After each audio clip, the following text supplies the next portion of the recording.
Fala galera, aqui é o Rocha, Head da Gone Brands. Eu quero falar sobre 5 livros fundamentais para qualquer designer gráfico. 5 eu já li, eu amo, tento reler, são enormes, mas são muito interessantes e muito importantes para qualquer designer gráfico. O primeiro, e esse pesadão aqui, é História do Designer Gráfico. Tá virado aqui, tá espelhado, mas é a história do designer gráfico. É muito importante saber o que foi feito, como fizeram, por que fizeram, toda a história por trás da nossa disciplina.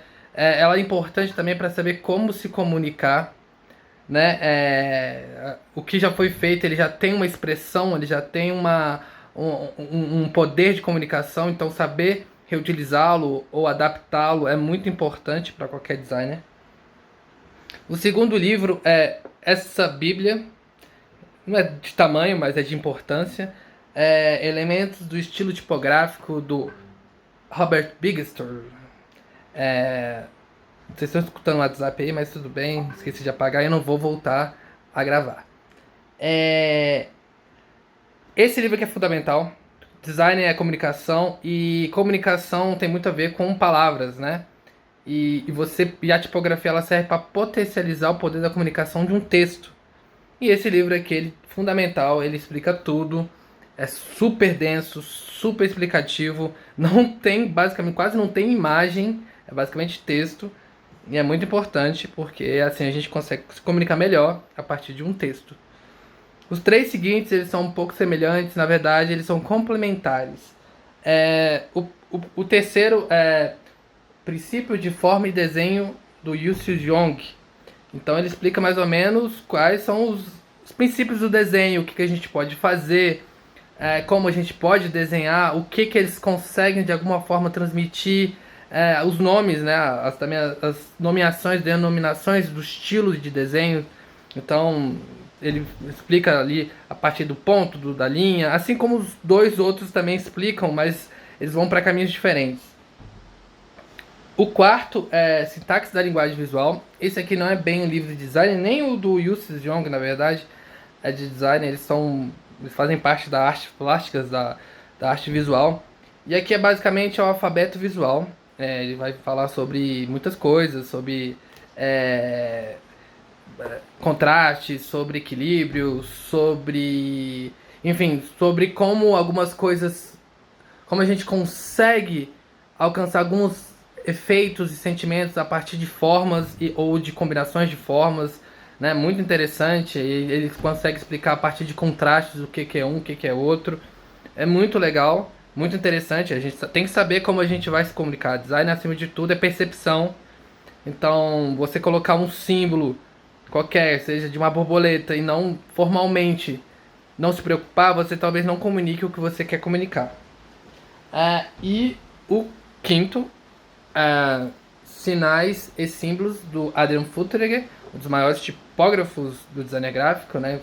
Criou fontes muito importantes, e aqui ele fala sobre mais ou menos a origem dos símbolos, né? Como os símbolos foram criados, como mais ou menos o humano começou a traçar e desenhar e a partir de linhas e quadrados e riscos diagonais e enfim, entre modulações, começou a criar símbolos com significados, começou a relacionar com a vida, começou a relacionar com o mundo natural. E como como começou a construir esse símbolo, aí ele explica também a partir do símbolo sintetizado, a partir da figurativa, enfim.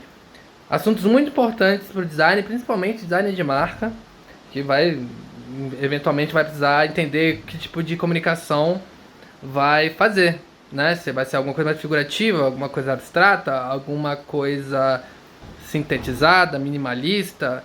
E é isso que eu falei anteriormente, é só um símbolo, só o objeto, né? Como diria, só o objeto ele não quer dizer muita coisa se ele está fora de um contexto, se ele está fora de uma intenção na forma e também na tipografia, né? Então é um conjunto de coisas, com certeza, que comunicam uma coisa, né? Não falo muita coisa, mas enfim, é isso que eu quero dizer. Aqui você vai entender como você vai conseguir juntar todos esses conhecimentos para conseguir entender todas as questões na criação de uma marca ou de um pôster, enfim, de qualquer peça de designer gráfico. Olha a lindeza desse livro. É meu livro preferido. Muito bem feito. É tudo lindo. É uma viagem no tempo. Uma viagem nas imagens. É incrível. Eu já tentei. Eu já li uma vez. Quase reli outra. Porque realmente é bem grande. Mas sempre eu volto para ler uma parte. Principalmente essa parte do modernismo é muito interessante porque dos movimentos artísticos também se relacionaram com design, como o dadaísmo, construtivismo, o de estilo, né? Então é um livraço. Acho que não vende mais, né? Assim, só usado.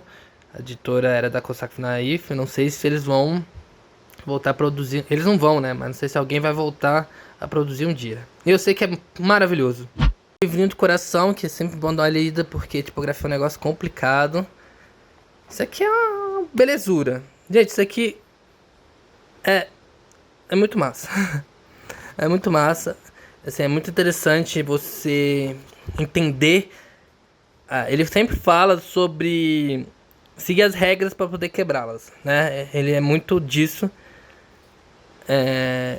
Ele não é um cara super conservador, mas ele sabe a importância do que já foi feito. E ele explica muito bem. E é incrível. Esse livro aqui é doideira, muito doideira. Ele é parecido um pouco com o dos Sinais e Símbolos, mas é diferente. Olha que legal. Ele mais ou menos explica mais ou menos a questão de desenho mesmo, né? Como o que que quais tipos de desenhos são possíveis de ser realizados. E dou exemplos práticos. Olha que massa. Ele não chega naquela questão mais semântica, eu diria, que é uma questão mais do desenho mesmo, o que que eles querem passar, direção, espaçamento, gravidade. Aí também fala de... olha que coisa legal. É- Tá até rolando um efeito visual aqui. Não é bem um tutorial, né? Ele só dá o exemplo de como chega e dá nomes, né? Subdivisões estruturais, unidade de forças. É muito interessante saber isso. O que que pode ser feito. Enfim, repetições, radiações. Cara, incrível. O sintaxe do alfabeto visual. A parte que eu mais gosto desse livro é essa aqui, ó. Deixa eu ver se eu encontro. Quer dizer, uma hora eu encontro, né? Ele fala também de cor, né? Esse livro é muito completo em relação a toda a linguagem visual. Cadê? Aqui? Eu vou achar. Gente. Não tô achando. Mas tá aqui. Aqui, ó. Ele sempre pega dois contrastes, né? Previsibilidade e espontaneidade. E aí ele dá exemplos. Um, um diagramático, né? Tipo, e um exemplo prático. Né? O que que é algo previsível, o que que é espontâneo. O que que é algo que dá a sensação de atividade, o que que dá um sentimento de êxtase. Muito incrível. Só para dar mais um exemplo. Sutileza e ousadia, né? Olha que legal. Neutralidade e ênfase. Muito incrível. E símbolos do Frutter. Esse aqui é meu segundo livro. O primeiro que eu comprei numa livraria sumiu. Chorei. E aí encontrei no sebo novamente, graças a Deus. Então aqui tem, ó, que doideira. Como é que foram construídos entrelaçamentos, né? As pessoas vão entrelaçando, o que que elas conseguem, ó. Partir novamente de uma representação esquemática, blá, blá, blá. Enfim, muito interessante. Essa aqui é muito legal aqui, que ele fala sobre as linhas, formando linhas, aí a gente encontra algumas letras, encontra outras formas. Ele fala aqui, ó, muito interessante. É muito, muito interessante mesmo.